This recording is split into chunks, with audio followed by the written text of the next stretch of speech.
Hello friends, welcome to this series on digital electronics. So now we are going to discuss serial in, serial out shift register. So let us start. Previous video में हमने shift registers को discuss किया था कि shift registers क्या होते हैं और ये कितने टाइप के होते हैं। तो उसमें 4 टाइप्स के शिफ्ट रजिस्टर्स थे, serial in serial out, serial in parallel out and parallel in serial out. ये डिपेंड करता है कि ये जो नाम है वो इस पर डिपेंड कर रहे हैं कि हमारा डेटा हम कैसे शिफ्ट रजिस्टर में फीड करते हैं और कैसे वहां से रिट्रीव करते हैं। इस वीडियो में हम डिस्कस करेंगे serial in serial out shift register. Serial in serial out का ये ब्लॉक डायग्राम है। इसमें आप देखिए हमारे पास 4 फ्लिप फ्लॉप्स हैं जिनको हमने ब्लॉक से रिप्रेजेंट किया हुआ है। तो इसको हम ऐसे नंबरिंग कर सकते हैं, this is 0 flip flop, then this is 1, this is 2 and flip flop 3। और इसके अंदर जो डेटा है वो ऐसे सीरियली इनपुट होता है और एक एक बिट करके शिफ्ट होता है और फाइनली जो डेटा है वो सीरियली ही आउटपुट होता है इस तरीके से। इसलिए हम इसे serial in serial out shift register कहते हैं। अब हम इसका सर्किट डायग्राम देखेंगे। तो जैसा हमने पहले डिस्कस किया था कि ये डी फ्लिप फ्लॉप यूज करके हम डिजाइन करते हैं। अगर हमें 4 बिट का serial in serial out shift register बनाना है तो हमें 4 फ्लिप फ्लॉप्स चाहिए। तो ये डी फ्लिप फ्लॉप्स हैं, इनको हम लेबल कर लेते हैं। दिस इज D3 और ये इसकी आउटपुट है Q3। This is D2, Q2, D1, Q1, D0, Q0। और ये है क्लॉक। यहाँ पर जो इनपुट है उसको हम ऐसे रखते हैं D in, यहाँ से हमारी सारी इनपुट्स जाएंगी और यहाँ पर जो आउटपुट आएगी ये है D आउट। फाइनल जो आउटपुट है वो यहाँ से रिसीव होंगी। और ये जो सारे फ्लिप फ्लॉप्स हैं वो एक दूसरे से इस तरीके से कनेक्टेड होते हैं, इनके आउटपुट्स कनेक्टेड हैं, एक की आउटपुट दूसरे फ्लिप फ्लॉप में एज इनपुट वर्क कर रही है और ये सारे फ्लिप फ्लॉप्स को हम एक ही क्लॉक से ड्राइव करते हैं। तो ये आपको सर्किट डायग्राम में बहुत अच्छे से क्लियर हो गया होगा। अब सपोज करिए कि हमारे पास डेटा है 1101 जिसको हमें इस रजिस्टर में सेव करना। तो ये वाली जो बिट होती है इसे हम कहते हैं LSB, मतलब लीस्ट सिग्निफिकेंट बिट। और ये वाली बिट होती है MSB, मतलब मोस्ट सिग्निफिकेंट बिट। इस बिट को हमें इस शिफ्ट रजिस्टर में फीड करना है। तो इसको हम एक टेबल से समझेंगे। देखिए सबसे पहले क्या होगा कि यहाँ पर हम बिट लिख लेते हैं 1101। तो जो लीस्ट सिग्निफिकेंट बिट है वो हम पहले इनपुट पर सेंड करेंगे।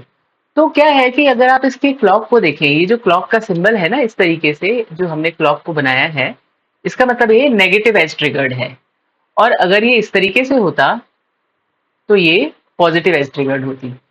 नेगेटिव एज ट्रिगर्ड का मतलब ये है कि जैसे ये आपकी क्लॉक पल्स है इस तरीके से आती है, तो इसका जो ये वाला लीडिंग एज है इसको हम कहते हैं पॉजिटिव एज और ये वाला जो एज है इसको हम कहते हैं नेगेटिव एज। तो हमारे जो ये डी फ्लिप फ्लॉप्स हैं ये इस वाले एज पे ट्रिगर करेंगे। तो आप देखिए इनिशियली हम सारे फ्लिप फ्लॉप्स में जो वैल्यू रखते हैं दैट इज 0, मतलब हम सबको रीसेट कर देते हैं। तो अब हम देखते हैं कि हमारा ये जो डेटा है 1101 ये कैसे शिफ्ट होता है। तो इसमें देखिए ये नंबर जो हमें इसमें लोड करना है शिफ्ट रजिस्टर में, उसमें हमारी जो फर्स्ट बिट है LSB पहले सबसे पहले यहाँ पर एज इनपुट पे जाएगी। तो यहाँ पर जब नेगेटिव आ जाएगा क्लॉक का, तब क्या होगा कि ये जो इनपुट की बिट है ना ये शिफ्ट होगी D3 फ्लिप फ्लॉप में, तो 1 विल कम हेयर। और ये वाली जो बिट है जो D3 के अंदर थी ये शिफ्ट हो जाएगी D2 फ्लिप फ्लॉप के अंदर, और जो D2 के अंदर है वो शिफ्ट हो जाएगा D1 फ्लिप फ्लॉप के अंदर, और जो D1 के अंदर है वो शिफ्ट हो जाएगा D0 के अंदर, और जो D0 के अंदर था वो डिस्कार्ड हो जाएगी बिट।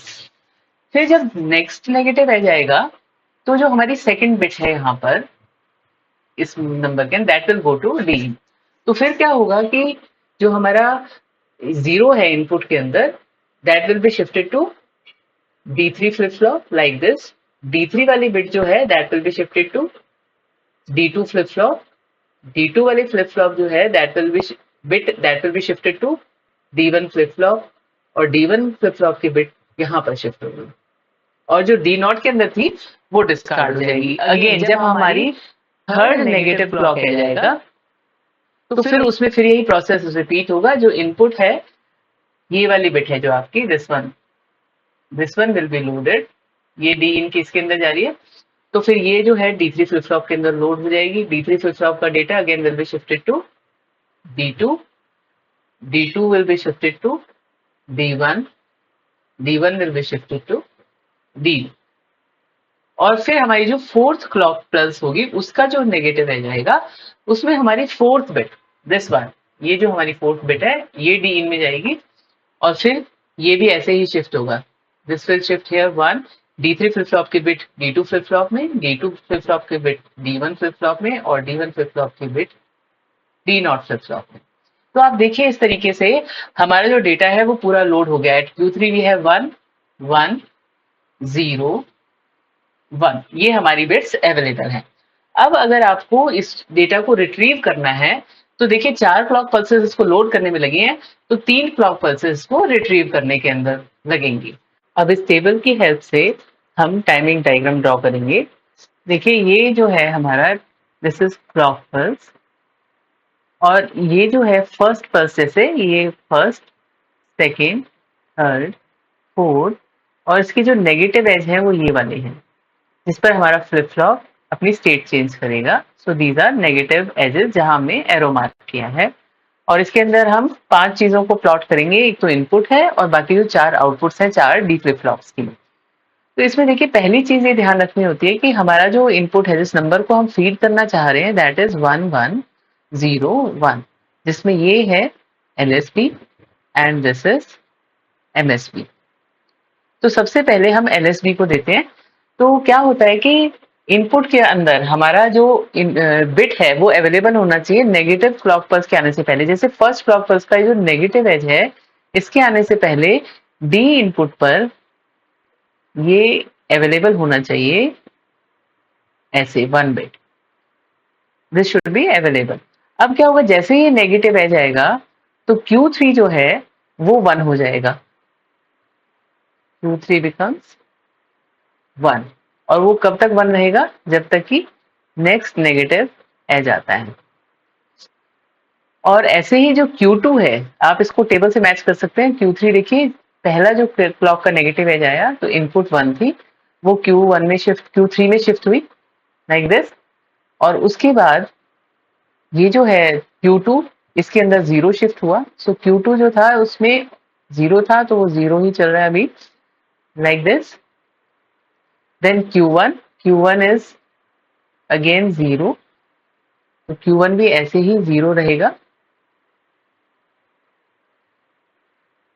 और Q0 भी 0 रहेगा।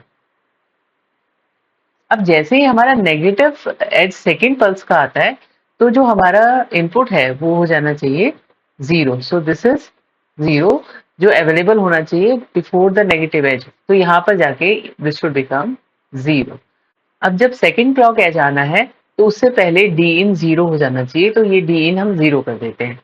और जब ये क्लॉक एज आता है, दिस वन, सेकेंड वन, तो क्या होगा कि Q3 जो है वो 0 हो जाएगा, क्योंकि देखिए यहाँ टेबल में देखिए ये जो 0 है दिस विल शिफ्ट हियर, तो Q3 हो गया 0, और ये सेकेंड जो नेक्स्ट क्लॉक एज आएगा तब तक 0 रहेगा। लेकिन साइमल्टेनियसली बाकी फ्लिप फ्लॉप्स पर भी क्लॉक गया है, तो क्या होगा, जो Q3 के अंदर था that will shift to Q2, Q2 के अंदर शिफ्ट हो गया, तो Q2 क्या हो गया, Q2 1 हो गया, Q2 ऐसे 1 हो जाएगा, और जो Q2 के अंदर था फ्लिप फ्लॉप में अंदर, वो डेटा चला जाएगा Q1 में, तो Q1 जो है वो 0 ही कंटिन्यू करेगा क्योंकि वो 0 है। और सिमिलरली जो D1 फ्लिप फ्लॉप के अंदर था वो चला जाएगा D0 फ्लिप फ्लॉप पे, तो वो भी 0 ही रहेगा। इसके बाद आप देखिए जो हमारी नेक्स्ट बिट है दैट इज 1, अब ये वाली शिफ्ट होगी, तो डी इन पे 1 होना चाहिए, और वो कब होना चाहिए 1 को, नेक्स्ट क्लॉक जो आएगी थर्ड क्लॉक पल्स, उससे पहले ये 1 हो जाना चाहिए। अब जैसे ही ये 1 होगा और ये क्लॉक एज आएगा थर्ड क्लॉक पल्स का, ये वाला क्लॉक एज, तो क्या होगा, Q3 विल बिकम 1, तो Q3 1 हो गया, और Q2 क्या होगा, यहाँ पर देखिए ये जो 1 है ना टेबल के अंदर, दिस विल शिफ्ट हियर, और ये जो इसके अंदर 0 था Q3 के अंदर, ये शिफ्ट हो जाएगा D2 फ्लिप फ्लॉप में, तो आप जो Q2 है that will become 0 like this. और उसके बाद जो Q2 फ्लिप फ्लॉप के अंदर था, मतलब D2 फ्लिप फ्लॉप के अंदर, that will shift to D1 flip flop like this. तो अब जो ये D1 फ्लिप फ्लॉप की आउटपुट है Q1, दैट विल बिकम 1। और जो हमारे पास Q1 मतलब D1 फ्लिप फ्लॉप के अंदर जो था, that will shift to D0 flip flop, तो Q0 फिर 0 रहेगा इस तरीके से। अब जो फोर्थ है जाएगा क्लॉक का, तो उससे पहले हमारा 1 अवेलेबल होना चाहिए, 1 ये शिफ्ट होगा, तो वो अवेलेबल होना चाहिए यहाँ पर। तो यहाँ पर 1 अवेलेबल है before this clock pulse comes. तो अब क्या होगा कि जो Q3 है दैट विल कंटिन्यू एज 1, वो हाई रहेगा। और Q2 यहाँ पर देखिए, जैसे इसमें आप टेबल में देखेंगे जो 1 है 1 as it is, Q3 will be 1। Then जो D3 फ्लिप फ्लॉप की आउटपुट थी वो D2 फ्लिप फ्लॉप में शिफ्ट होगी, तो Q2 भी 1 हो जाएगा। सो Q2 इज 1। तो ये देखिए ये 1 है, ये 1 है। और उसके बाद जो Q2 फ्लिप फ्लॉप की आउटपुट थी, मतलब D2 फ्लिप फ्लॉप की जो Q2 आउटपुट थी, वो शिफ्ट हो जाएगी Q1 पे। So that is 0। तो Q1 हो जाएगा 0। और उसके बाद जो D1 फ्लिप फ्लॉप की आउटपुट थी, that will shift to D0 ऐसे। तो Q0 जो है वो 1 हो जाएगा। तो आप देखिए नंबर ये एंड में जो है 1011, ये है LSB और ये है MSB। तो ये आपको पूरा serial in serial out shift register समझाया है विद सर्किट डायग्राम, टेबल, और ये है इसका टाइमिंग डायग्राम। आई होप आपको ये समझ में आया होगा। So that's all for now. Thank you so much for watching. Please like, share and subscribe my channel. Thank you so much.